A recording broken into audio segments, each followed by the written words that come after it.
Eu sou Ed Carlos Pinheiro e estou aqui para dar continuidade à nossa segunda aula de Teologia Bíblica. Uma aula de visão panorâmica que nos dá a possibilidade de fazer uma viagem no tempo, como se fosse uma viagem virtual, e nos colocarmos, mesmo que de forma imaginária, junto à sociedade dos judeus, na época de Jesus, ou ainda bem mais antigo que isso.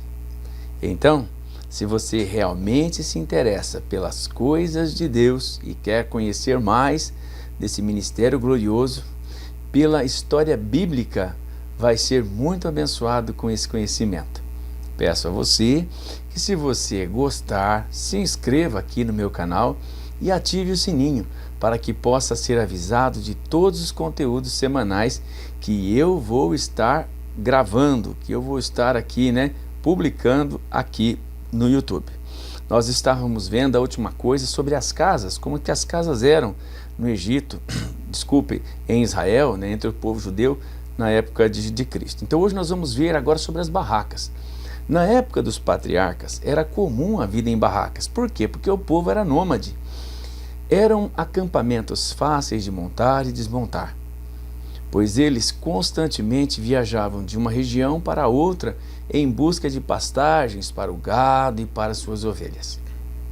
Pois bem, naqueles tempos, até mesmo os homens que viviam em tais tendas almejavam um dia habitar em residências fixas. Morar em barracas não era algo desejável, ainda porque eram bastante vulneráveis. Algumas passagens bíblicas usam as barracas com algum significado. Podemos ver 2 Pedro, capítulo 1, versículo 13, e 2 Coríntios, capítulo 5, de 1 a 4. Os hebreus não tinham natureza nômade e nem se habituavam a morar em barracas, mas desde o início da história, essa história vem sendo marcada por esse tipo de habitação. Antes mesmo de Abraão, algumas pessoas já viviam em barracas. Um personagem antediluviano, por exemplo, Jabal, que foi o pai daqueles que habitam em tendas e possuíam gado. Você pode confirmar isso em Gênesis capítulo 4, versículo 20. Talvez ele tenha sido o primeiro nômade. As barracas ou as tendas, em sua maioria, eram feitas com pele de animais, costurada umas às outras e estendidas sobre os mourões de madeira. Depois, as pontas das tendas eram amarradas às placas fincadas no solo. Todos os mantimentos da barraca também eram armazenados em grandes sacos feitos com peles de animais.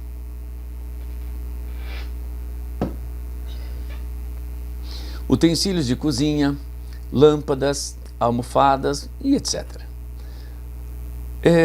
Também eram carregados em lombos de jumentos. A tenda sempre era armada em locais que pudessem oferecer alguns privilégios, como sombra, água e pastagens para os seus animais. Enquanto a vida em barracas era ruim e muito simples para alguns, para os patriarcas, tal como Abraão, era bastante suntuoso, pois ele era um homem muito rico e possuía muitos escravos e pastores. Nada lhes faltava, de tudo tinham em abundância. Foi com a ida da família de Jacó para o Egito que terminou a fase da vida em barraca. Por séculos, tal hábito só reiniciou com a peregrinação do povo hebreu pelo deserto. Pois durante os 40 anos que eles habitavam em barraca, e novamente chegou o fim com a entrada na terra de Canaã, sob a liderança de quem? Nada mais, nada menos do que Josué, e aquele que estava com ele quando foram espiar a cidade. Em Jó capítulo 4, versículo 21, em algumas versões fala-se, abre aspas, Deus arrancar a corda da tenda. Você pode entender agora o que significa isso? Seria soltar toda a lona da tenda, cair tudo. Se a lona se soltasse, poderia causar um incêndio por causa das lamparinas de azeite, assustar as pessoas ou mesmo ser levada pelo vento. O apóstolo Paulo, segundo o texto bíblico, era fabricante de tendas. Para quê? Com certeza para o povo judeu que peregrinava pelo deserto. Mas esta expressão na época não significava unicamente fabricação de tendas, e sim era o modo de se designar o artesão que trabalhava com couro. Portanto, Paulo, além de tendas, fabricava chinelos, bolsas, celas para carga ou montar, além de muitos outros utensílios. Bacana, né? Na época de Paulo, o povo habitava em casas fixas, mas a demanda por tendas era grande, pois eram usadas em festejos e em ocasiões especiais. Assim como hoje é divertido acampar em barracas, na época de Paulo também era diferente sair de suas casas fixas para habitar em barracas por alguns dias, e isso era fantástico. É uma experiência muito boa até hoje, né? Parece que a gente sente ali, né, os tempos do povo hebreu. Paulo e Áquila e Príscila viviam do ofício de fazer tendas, Atos 18, versículo 3. Paulo talvez não soubesse só trabalhar com couro, pois ele era da cidade de Tarso, famosa pela produção, né, do silício, tecido feito com pelo de cabra. Imagina só, né? A gente nunca viu, eu nunca vi esse tipo de tecido feito com pelo de cabra. Sobre as famílias. A família, durante todo o período bíblico de Gênesis a Apocalipse, a família sempre foi muito valorizada, porque é a célula máter da sociedade conhecida até hoje. Isto foi tanto influência da lei mosaica quanto dos ensinamentos do próprio Jesus.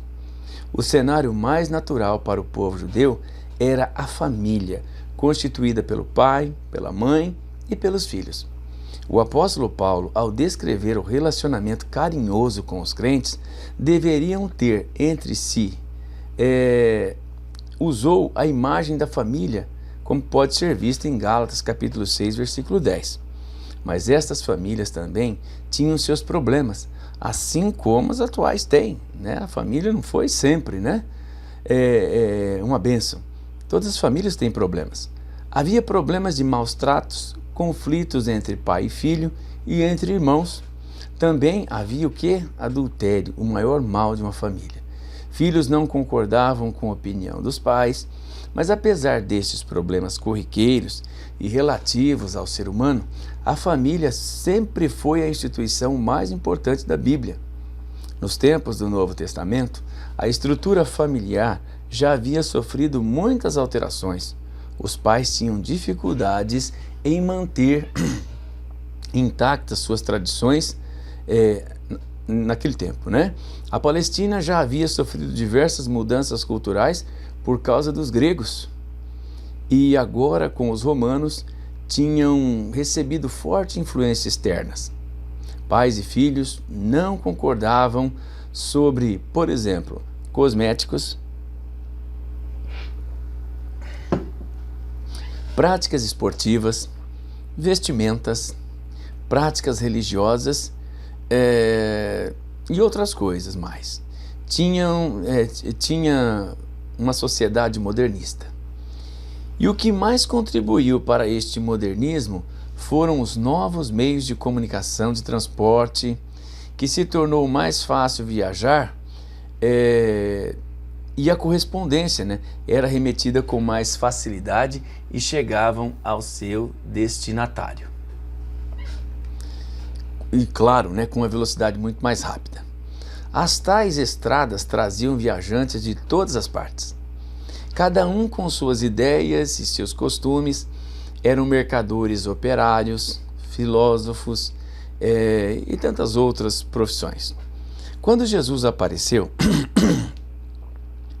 suas ideias sociais chocaram tanto os liberais quanto os preconceituosos, pois ao passo que ele pregava uma volta aos valores tradicionais, buscava também uma atitude mais de compaixão e compreensão entre as pessoas.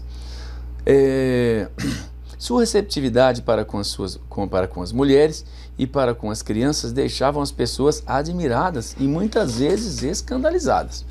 Em João capítulo 4, versículo 27 e Marcos capítulo 10 e 13, e alguns dos seus ensinamentos sobre o perdão e divórcio eram bastante diferentes do que as pessoas estavam acostumadas. Bom, agora vamos passar para um outro subtema, a figura do pai.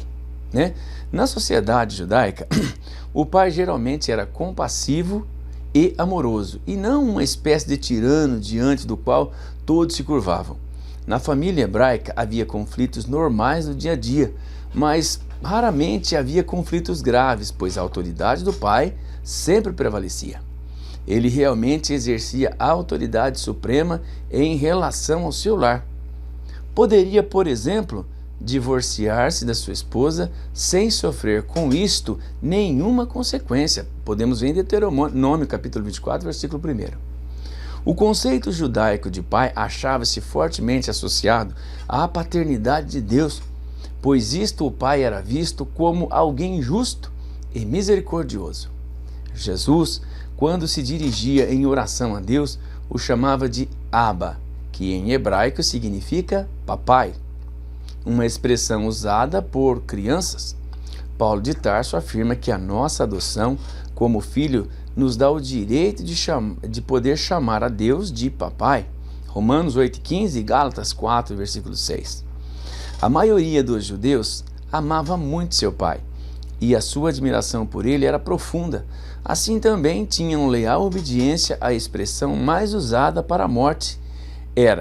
Ele descansou com seus pais. 1 Reis, capítulo 2, versículo 10. Pois se reunir com os seus pais após a morte era uma das coisas mais preciosas para os judeus. José, como pai de Jesus, foi um homem paciente e compreensivo. Mateus, capítulo 18, versículo 20. O pai descrito na parábola do filho pródigo, Lucas, capítulo 15, é a imagem típica do pai judeu, pois deu liberdade ao filho para que fizesse a escolha errada, mas vendo-o sofrer as consequências das suas decisões, acolheu-o de volta e ainda com amor, conforme pode ser visto também em Atos 16:31, que é bastante curioso, pois nós lemos Paulo dizer: crê no Senhor Jesus Cristo e serás salvo, tu e a tua casa, pois sabemos que a fé daquele homem não salvaria sua casa, mas somente a si mesmo. O significado dessa passagem é que se aquele homem se convertesse ao cristianismo, toda a sua casa o seguiria nesta nova fé, e a obediência e a admiração ao pai era tanto que sua família se converteria verdadeiramente. Exatamente, era fantástica a vida ali. O pai tinha a responsabilidade de prover as necessidades da sua família.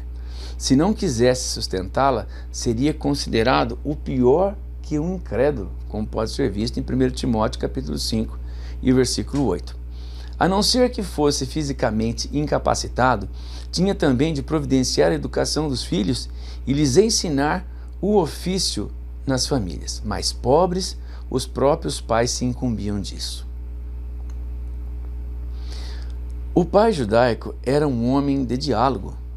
Estava sempre conversando com os seus filhos e durante todo o dia, durante todas as refeições, trabalhos e atividades sociais, durante o descanso noturno, nestas famílias não faltavam o quê? O diálogo, uma coisa muito rara hoje entre famílias. E todos eram muito amigos. Deste modo, o pai passava aos filhos todas as suas convicções religiosas, sociais e também políticas. Havia também, em raros casos, pais e filhos que não se gostavam, mas mesmo assim era obrigatória a reverência. O relacionamento entre marido e esposa era também muito amoroso, mas o homem judaico entendia que a sua mulher era sua propriedade como uma coisa ou uma cabeça de gado, por causa da interpretação errada de Êxodo capítulo 20, versículo 17. Com isso nós findamos um contexto geral sobre os pais. Agora nós vamos ver sobre a mãe.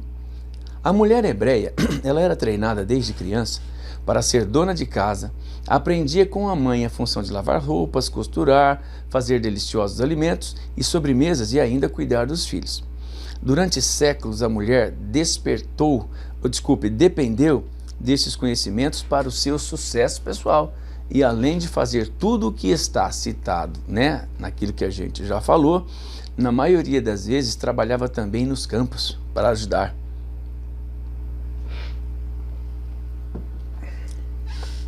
A sua liberdade dependia da sua criatividade. Ela poderia exercer atividades profissionais como mulher de Provérbios 31, mas se casada, então a sua liberdade deveria ser estabelecida pelo marido, que quase sempre era muito amigo. O Antigo Testamento não obriga a mulher a ter uma vida restrita à casa e à família. Muito pelo contrário, o próprio livro de Provérbios 31 a estimula a negociar e a ter liberdade. As limitações que as mulheres sofriam tinham como origem a tradição criada por maridos autoritários.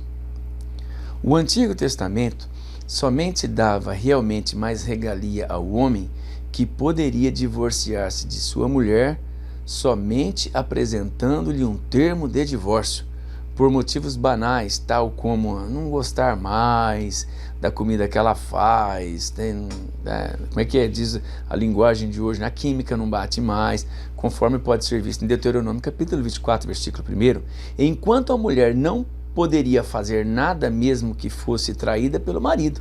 Um dos motivos pelos quais os judeus não teriam gostado das pregações de Jesus foi porque o Senhor estabelecia a igualdade entre os cônjuges, negando o homem o direito de proceder deste modo, conforme pode ser visto em Mateus capítulo 19, versículo 9. Sobre a mãe é isso. Sobre os filhos, era um desejo de todo casal ter muitos filhos. Os que não podiam ter filhos eram vistos com os olhos de piedade, e todos perguntavam por que razão Deus não os abençoa. Então, ter filhos era um sinal de bênção. A culpa de um casal não ter filhos era sempre dada à mulher. Ao homem nunca era atribuído a esterilidade. O casal só se sentia realmente satisfeito se tivesse filho do sexo masculino, e as meninas sentiam-se menos queridas que os meninos em quase todas as casas. Os judeus tinham até uma oração na qual se agradecia a Deus por não ter nascido seus filhos mulher. Quando havia alguma separação, a mulher ficava com a custódia das filhas e o homem ficava com a custódia dos filhos. Em raros casos, o juiz quebrava este protocolo.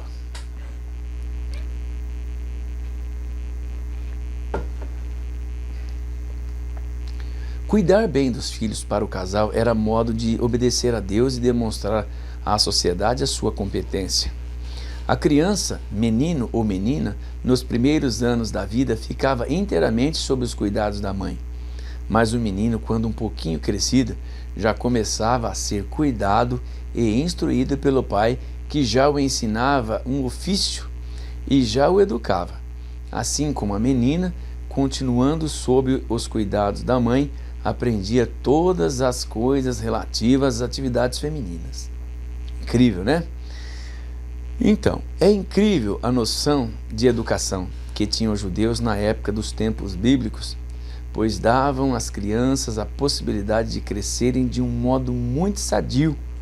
Creio que isto seja consequência da observância das leis dadas por Deus. A criança tinha obrigação de fazer pequenas tarefas em casa ou com o pai, se fosse menino. Deste modo, adquiririam senso de responsabilidade.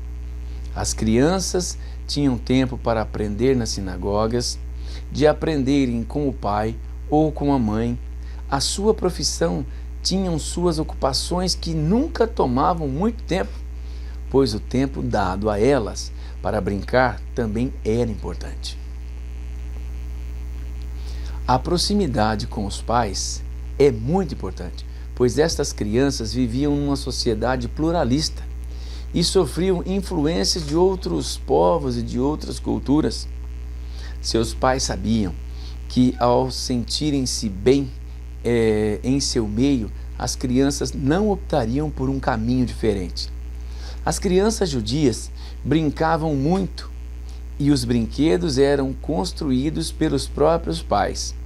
Eles brincavam de, por exemplo, casamentos, sacrifícios, funerais, êxodos, guerras e tudo mais que lembrava a sua religião e a sua história. Também tinham brinquedos simples, tais como apitos, chocalhos, carrinhos de madeira com rodinhas e cordinha, que era para alguém puxar. Bolas, balances, o famoso balango, né? Bonecas, bolinhas de gude, marionete, miniaturas de mobílias e vasilhas e talheres para brincar com bonecas, de cozinhar, né? E outros brinquedos mais. Tinham também muitos jogos tais como amarelinha, né, que a gente pensa que é uma coisa muito moderna, né? Jogo de dados e xadrez. Praticavam esportes tais como o arco e a flecha, luta romana, além de manejarem bem uma funda. Até que ponto uma família adotava os jogos gregos dependia da opinião dos pais, ou mais do pai. As crianças eram bem tratadas e amadas, mas também castigadas se fosse necessário, conforme nós podemos ver em Provérbios capítulo 22 e o versículo 15. Mas apesar de todo este aspecto positivo, como em nossos dias havia os maus pais, que poderiam até mesmo matar seus filhos, conforme Levítico 20, versículo 9, ou mesmo vendê-los como escravo, conforme Êxodo capítulo 21 e 7 e Gênesis 31 e 15. Mas, por que os apóstolos tentavam afastá-las em Lucas 18 e 15? Porque eles achavam que elas iam importunar o mestre, que lhes disse: deixai vir a mim as criancinhas, pois dela é o reino dos céus. Em verdade vos digo, disse Jesus, que todo aquele que não for uma destas criancinhas não herdará o reino dos céus. A família hebraica sempre foi muito numerosa e geralmente todos sempre moravam na mesma localidade. As crianças geralmente sempre se davam muito bem, como era o caso, por exemplo, de João e Tiago. Mas em outros casos, como o de Esaú e Jacó, né, havia uma certa rivalidade, que na maioria das vezes é causada pela atenção excessiva ao primogênito.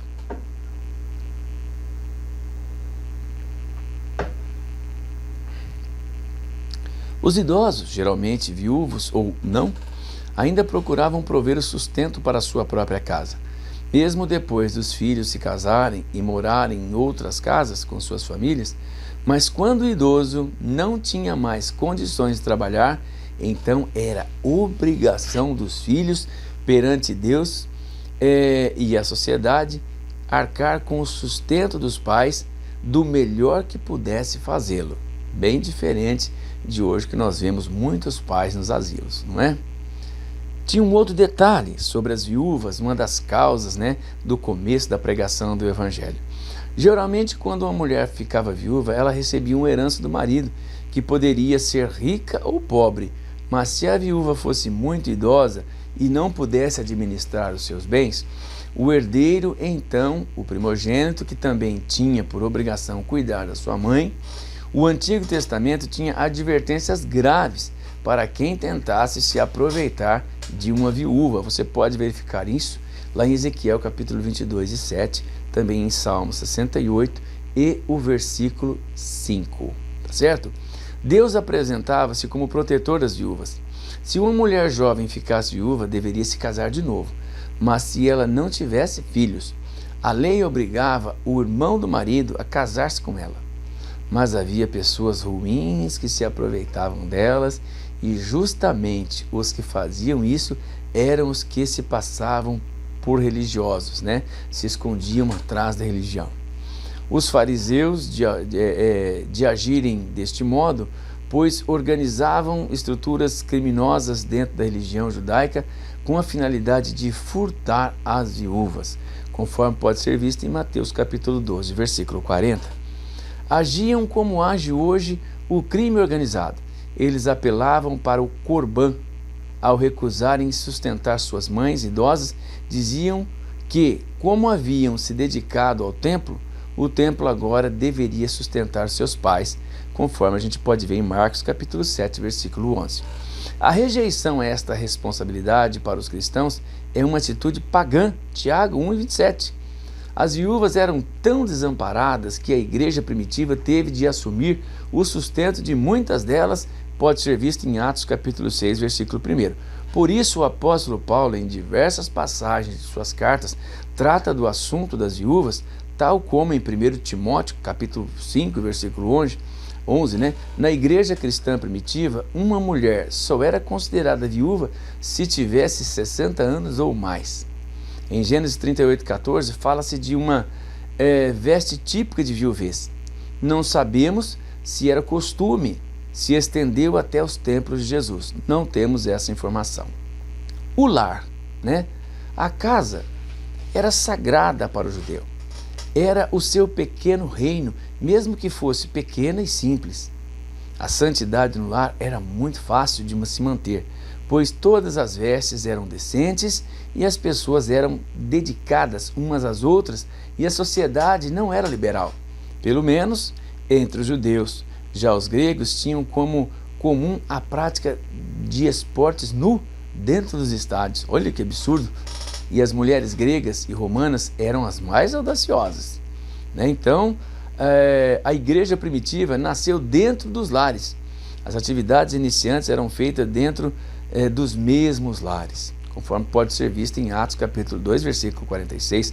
Paulo, por exemplo, batizou na casa de Estéfanos, mandou saudações para a casa de Onesíforo.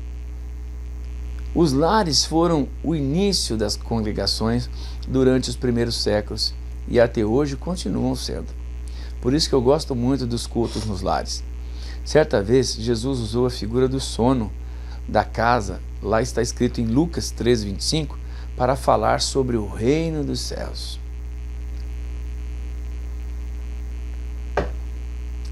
As vestimentas e as vaidades.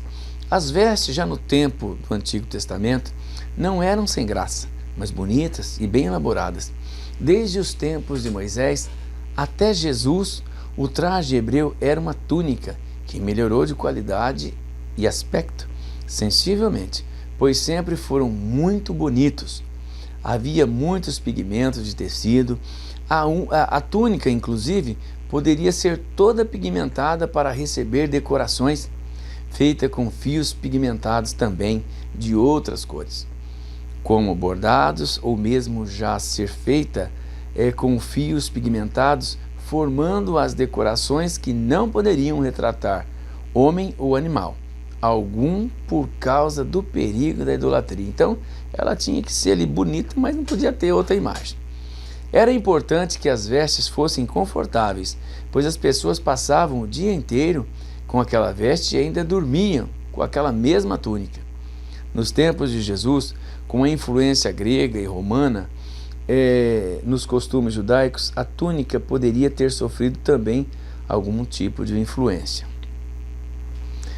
Quanto à origem do tecido, haviam de dois tipos, animal e vegetal. Os de animal eram, por exemplo, os feitos com a lã dos carneiros e dos pelos de cabras ou camelos e de couro, também, né, couro de camelo, que era uma peça bastante grande. A seda já existia, famosa seda, e era famosa e cobiçada, mas somente poderia ser adquirida por alguém muito rico, pois era caríssima, importada do Extremo Oriente. Os de origem vegetal era o linho e o algodão, mas este último somente chegou à Palestina após o cativeiro babilônico, portanto já era abundante nos tempos de Jesus. As tinturas tinham origem animal, vegetal e mineral. Eram extraídas de insetos tal como o carmim, ou de romãs tal como a rosa, o amarelo do açafrão, etc. Havia uma verdadeira indústria que gerava muito capital do campo na produção de matéria-prima, fios, tecidos, pigmentos, e no serviço de pigmentação. A arqueologia tem encontrado grandes estruturas em todo o mundo antigo. Dorcas, como fala lá em Atos 9:36 até o 41, era hábil no ofício de tear. O tecido mais utilizado era o quê? O linho. Porque, claro, a população era mais carente e a população mais carente só conseguia comprar isso. Sobre tecidos finos e caros, antecipamo-nos um pouco ao escrever sobre a seda, mas havia outros tecidos luxuosos e pigmentos raros que davam status às vestimentas. A cor roxa e suas variantes era muito apreciada em todo o mundo conhecido. Esta tinta era obtida de um caramujo. O rei Salomão mandou trazer homens de Tiro que soubessem trabalhar com a obra de púrpura para a construção do templo. Lídia, moradora de Filipos, uma das primeiras pessoas a se converterem ao cristianismo, está lá em Atos capítulo 16, versículo 11 a 15, era vendedora de roupas de púrpura, e Filipos era uma região conhecida pela produção deste pigmento. Ao lermos a Bíblia, pensávamos que ela era pobre. Mas agora sabemos que ela trabalhava com material de luxo, o que, comparado aos nossos dias, ela era uma dona daquelas boutiques chiques. Jesus, quando narrou a parábola do rico e de Lázaro, Lucas 16, ressaltou que o rico egoísta usava roupas de púrpura e linho finíssimo. Isso significa que era muito rico, pois a sua roupa era púrpura, e então o tecido era caro, pois ninguém usaria um pigmento raro para tingir um tecido comum. Esta veste era exterior. A veste de linho era a interior e era semelhante e muito cara. Tratava-se de um tecido amarelo importado do Egito, chamado de bissot, e era tão delicioso de se vestir que as pessoas o chamavam de tecido feito de ar. Acho que por causa da sua leveza, né? Sobre a vestimenta comum ou popular, as peças de roupas básicas dos judeus consistiam em bolsa de dinheiro, chalé, calçados e calçados extras, túnica exterior, túnica ou veste interior, cinto, chapéus ou adornos para a cabeça. Isto não significa que ele andava com tudo isto de uma só vez. O normal era vestir as sandálias, as vestes interiores e a exterior, que era a túnica, e o cinto. Além disto, somente seus apetrechos de trabalho, por exemplo, se fosse um pastor, teria a funda e o cajado. Curiosidade sobre a túnica exterior. Também era chamada de capa. Era um tecido grande, quadrado ou retangular com uma abertura, quase que seria a gola, e era usada também como agasalho para dormir à noite. Aliás, você deve estar pensando, por que se cobrir à noite em um lugar tão quente? Mas no deserto as noites são muito frias, você sabia disso? Chega até a nevar no deserto à noite. As túnicas eram listradas, tingidas com cores alegres e listradas. O tecido usado para fazê-las poderia ser muito caro ou rústico. As melhores túnicas ou capas eram usadas para se ir ao templo ou às sinagogas. A capa era um motivo de um orgulho, pois tinha grande valor. Assim como hoje em dias mostramos nossa condição financeira, muitas vezes pelo automóvel que nós temos. Naquele tempo, a capa é que denotava realmente uma condição financeira mais pujante, daquele que a possuía, claro, né? A túnica servia também para ser empenhada em troca de dinheiro, pois era muito valorizada. Mas a lei obrigava que a túnica, mesmo empenhada, deveria ser devolvida ao anoitecer para o seu dono, pois ele a utilizava também como cobertor. Que vida difícil, né? Agora sabemos que o fato das pessoas ter colocado suas capas no chão, na entrada triunfal de Jesus, para serem pisadas pelo burrinho que carregava Jesus, demonstra o quanto ele era amado, pois a túnica era uma peça muito estimada. Isto deve ter causado uma tremenda inveja nos fariseus. A capa era tão importante que lá em Êxodo capítulo 22, dos versículos 26 a 27, temos um dispositivo para a proteção da mesma. Algumas túnicas tinham como decoração franjas, ali nas bainhas, e mais tarde as túnicas internas ganharam também tal decoração. E também, por último, os chalés de oração também ganharam a mesma decoração. Inicialmente, estas franjas eram presas às roupas com cordões azuis e tinham como objetivo lembrar os mandamentos de Deus, conforme está em Números capítulo 15, a partir do versículo 37. Depois de algum tempo, muitos hipócritas passaram a exagerar nas tais franjas e as faziam bastante grandes e vistosas para parecer mais que eles eram mais religiosos do que os outros. Isto chamou a atenção do Mestre Jesus, que em Mateus capítulo 23, versículo 5, fala sobre tais franjas, e agora podemos saber o que quis dizer com "e fazem todas as obras a fim de serem vistos pelos homens, pois trazem largos filactérios e alargam as franjas de suas vestes."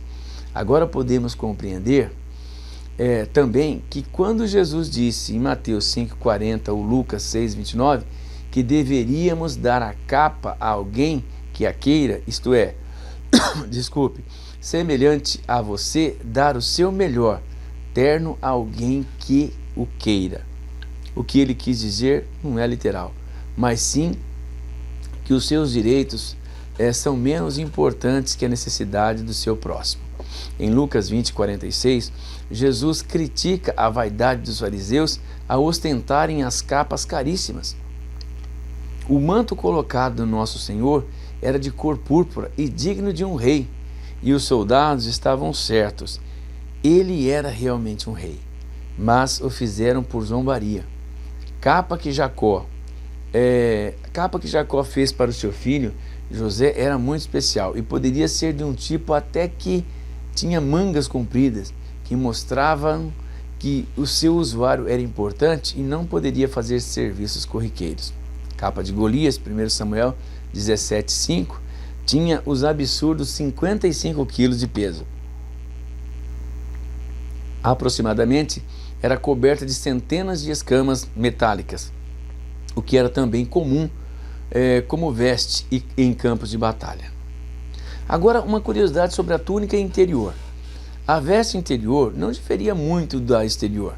Era geralmente uma túnica e feita dos mesmos materiais. Talvez fosse menos decorada, pois não seria vista, e a maioria era feita de uma cor só. Também deveriam ser mais leves e mais confortáveis, mas outras eram decoradas e bordadas, conforme pode ser visto em Lucas capítulo 3, a partir do versículo 11. João Batista diz que se alguém tivesse duas capas, deveria dar uma a quem não tivesse nenhuma, isto é, abrir mão de alguns bens para beneficiar os outros. Por várias vezes na Bíblia, lemos que as pessoas rasgavam as suas vestes quando revoltadas ou indignadas. Isso significa tanta indignação a ponto de destruir algo de valor pessoal. Entende agora? Então não era simplesmente rasgar, mas quando ele rasgava, ele tinha um prejuízo. Só que ele suportava esse prejuízo por causa das lutas. Nós não faríamos isto, mas eles faziam. Era um modo de demonstrar ao público o quanto se estava revoltado. A túnica de Jesus, que foi tirada e dividida entre os soldados, conforme João 19, deveria ser de boa qualidade, senão não teriam interesse nela. Isto fez cumprir a profecia do Salmo 22, versículo 18. As vestes de panos de saco que o povo vestia em sinal de arrependimento eram feitas de pelos de cabras. Eram muito desconfortáveis ao vesti-las, queriam dizer que estavam no pó. Humilhados e envergonhados, era um sinal de humilhação voluntária, diante de Deus. Uma outra peça muito importante é o cinto ou cinta. Nas várias traduções encontramos as duas palavras, que são as mesmas coisas. A cinta também com o tempo mudou de forma e se tornou mais bela e decorada, e também podiam ser traçadas ou bordadas. O material do qual era feita também podia ser pouco ou muito caro, de acordo com o poder aquisitivo. Podia ser de seda ou terem até decorações com materiais preciosos como o ouro, assim como podiam ser de linho bruto, não polido. Mas a sua função sempre foi a mesma, que é prender as túnicas longas, subindo aos poucos para facilitar a caminhada ou a corrida, Neste caso, as pessoas ou subiam um pouco a túnica, ficando folgada do cinto para cima, ou pegavam a barra da túnica e enfiavam no cinto, subindo uma das suas laterais e folgando o movimento das pernas. Muitas vezes, uma corda amarrada na cintura substituía o cinto, mas o cinto ele era feito de pano de saco. Era sinal de luto. O cinto não tinha fusíveis, não tinha fivelas, era, na verdade, uma tira pouco ou muito larga, amarrada na cintura para ajustar ao corpo as túnicas que eram folgadas. Quando um cinto possuía uma fivela, esta seria somente para decoração e não para prender. A cinta também era usada para portar objetos que eram nela colocados, punhais, facas, facões, espadas, tinteiros, bolsas de dinheiro, etc. Cingir os lombos, expressão muito usada, significa pôr o cinto e preparar-se para alguma atividade, pois o cinto era tirado somente em momentos de folga, como alguém que chega em casa e afrouxa a gravata. Uma outra coisa que os judeus gostavam também eram os chapéus e coberturas para a cabeça. A cobertura mais comum que os judeus usavam serviam para proteger a cabeça e a nuca do forte sol do deserto. Constituía-se num tipo de lenço quadrado e grande, dobrado em dois, de modo a formar um triângulo, como usamos os lenços atualmente. Ele era colocado na cabeça com as três pontas para trás e caídas em cima da nuca. Este lenço era fixado com uma corda amarrada no alto da cabeça. Olha que absurdo, bem diferente dos dias de hoje. Assim como em todas as outras peças de roupa, este lenço poderia ser simples ou de nobre confecção, liso ou decorado. O lenço poderia ser usado para proteger os olhos ou o rosto do sol e servia de proteção eficiente a uma tempestade de areia. Jesus provavelmente usava um destes aqui mencionados, além de um chalé que era necessário para ir à sinagoga. Algumas mulheres judias usavam o véu enrolado em torno da cabeça.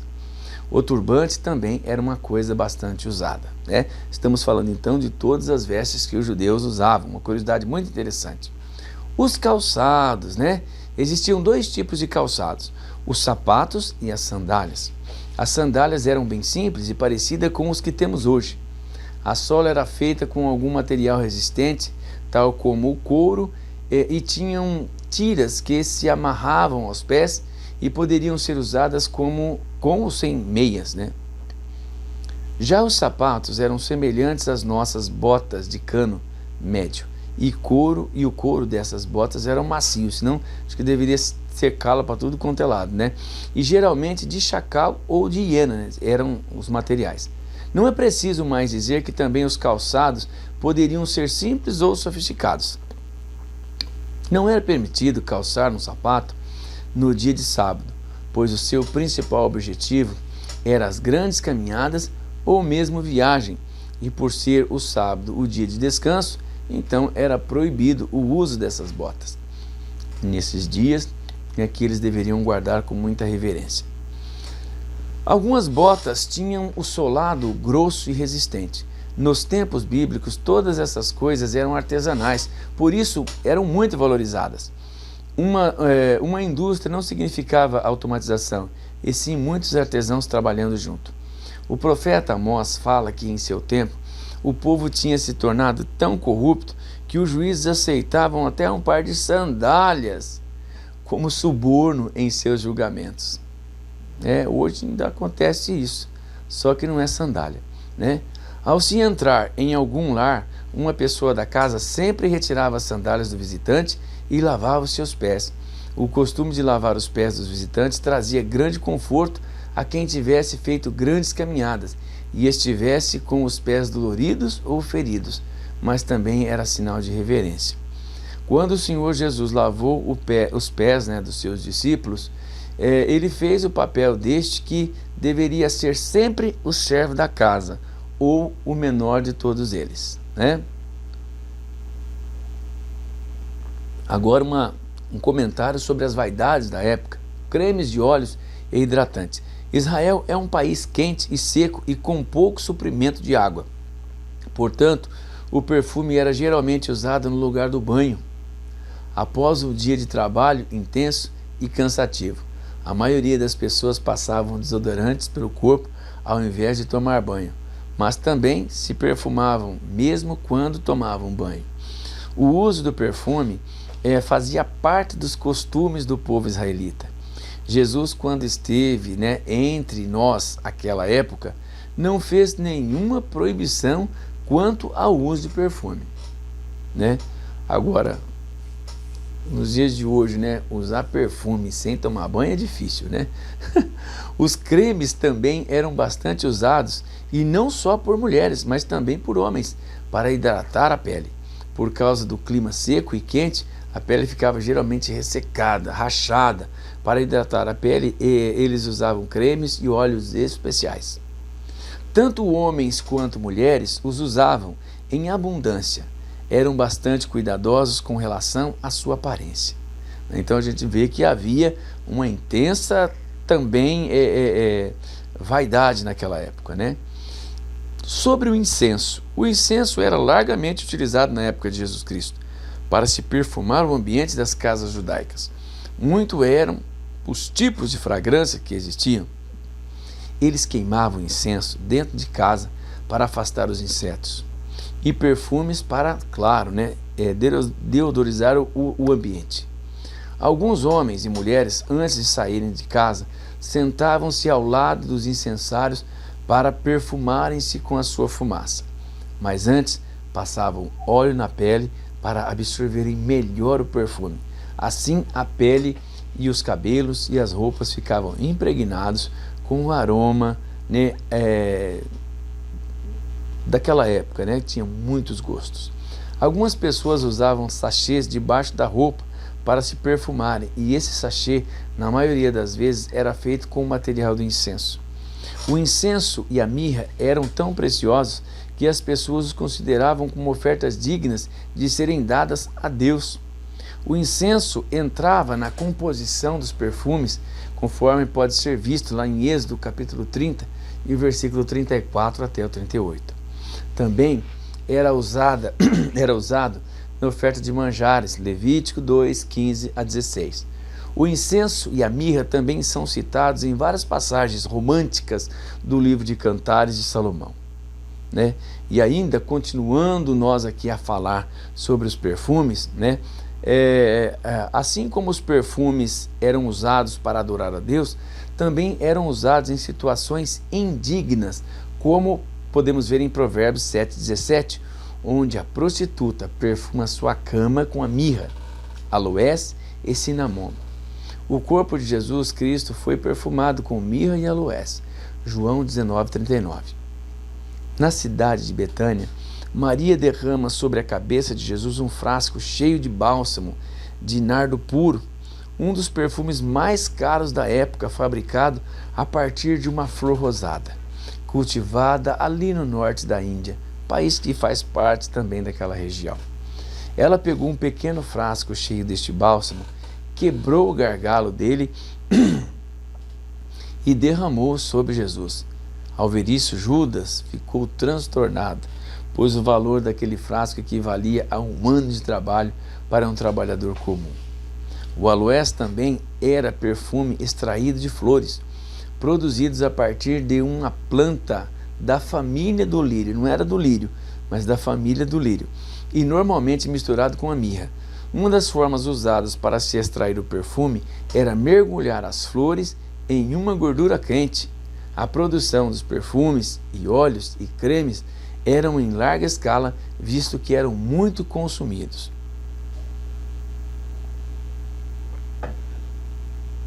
Havia uma verdadeira indústria de cosméticos e perfume naquela época. Ainda, vamos falar dos ungüentos. Quando alguém recebia uma visita em casa, era costume da época que o dono da casa ungisse a cabeça do convidado com óleo. Isto geralmente era feito em banquetes. Para isto, colocava na cabeça do visitante um pequeno cone, feito com algum perfume. Este cone era feito à base de óleo e em contato com o calor da cabeça daquela pessoa, né, ele derretia e o perfume ia sendo espalhado pela cabeça do convidado e até pingava em suas roupas. Olha isso, né? Que coisa tremenda que nós não sabíamos, mas agora você está sabendo. Apesar de este perfume ser dispendioso, era uma tradição de muito valor por causa da importância da hospitalidade para o povo judaico. Por isto, até as famílias mais pobres tinham ungüentos muito valiosos guardados para estes momentos especiais. O que eles faziam era cumprir as normas que eles tinham recebido de Deus. Eles eram guardados em vidros, caixas, garrafas ou sacos. O tipo mais comum era feito com óleo de azeitona. As fórmulas para a fabricação dessas substâncias eram passadas de pai para filho em caráter de segredo. É igual da Coca-Cola, que ninguém descobriu até hoje. O incenso e a mirra são fabricados a partir da seiva de arbustos, e o seu tronco é ferido com fendas das quais se escorre a seiva, que é colhida em pequenos potes, né? Esta seiva cristaliza-se após uns 4 meses, mais ou menos, quando então ela é transformada em pó e vendida para aromatizar óleos, incensos, cremes e cosméticos. Olha que gama de coisa que nós não conhecemos somente lendo a Bíblia. Sobre os cosméticos, todos os tipos de cosméticos que temos hoje em dia já existiam na antiguidade e eram bastante apreciados tanto por gentios como por judeus. As mulheres pintavam as unhas das mãos e dos pés e usavam batom, também pós faciais, rouge e maquiagem para os olhos. Em 870 a.C., a rainha Jezabel já se maquiava de acordo com o estilo das mulheres fenícias. O profeta Jeremias e Ezequiel falam dos cosméticos de forma depreciativa. Jeremias 4:30 e Ezequiel 23:40. Mas Jesus nada observou sobre isto. Como podemos dizer, tudo aquilo que não é por fé é pecado. Se fazemos então para Deus. Tudo que fazemos, devemos fazer para agradar ao Senhor e não para simplesmente expor uma vaidade descabida. Então, nós encerramos aqui o nosso capítulo 2 sobre teologia bíblica, falando num contexto especial sobre um panorama bíblico. Não é bacana? Não é legal você entender como é que funcionava as coisas, como é que eram as coisas? A Bíblia não fala, porque se fosse tudo escrito, haja papel para fazer a Bíblia, né? Com certeza uma vida inteira não daria para se ler a Bíblia se todas essas coisas fossem escritas. Por isso que eu gosto muito dos estudos de teologia, inclusive estou fazendo faculdade de teologia agora, por isso senti, né, no meu coração a importância de levar para você também esse conhecimento. Enchei do conhecimento de Deus. Buscai o conhecimento de Deus. Quando você estiver ensinando, quando você estiver pregando, você vai ter oportunidade de falar sobre as coisas que você está aprendendo aqui no meu canal comigo. Tá certo? Então eu agradeço a você por ter ficado aqui, peço a você compartilhe isso para outras pessoas, né? Se inscreva no meu canal para que o YouTube possa ver, né, que tem força, que esse conteúdo é importante e possa divulgar para muitas pessoas mais, tá bom? Nessa semana que vem, provavelmente, eu vou estar lançando um tópico por semana, nós estaremos aqui voltando com mais um tema. Olha, só o tema sobre panorama bíblico, que aí você vai reconhecer o dia a dia do povo judeu, né, que é muito importante. Né, você pode até saber algumas coisas, mas eu vou dizer para você, olha, tem muita coisa interessante para você conhecer ainda, tá? Só o panorama bíblico, ele será dividido em provavelmente 12 capítulos pela minha previsão. E nós estamos gravando aqui o segundo. Semana que vem nós vamos estar postando o outro. Então, né, se inscreva no canal, ative o sininho, porque quando for lançado mais uma aula, você será avisado pelo YouTube, tá bom? Grande abraço, fique com Deus, que Deus abençoe o seu estudo e o seu conhecimento.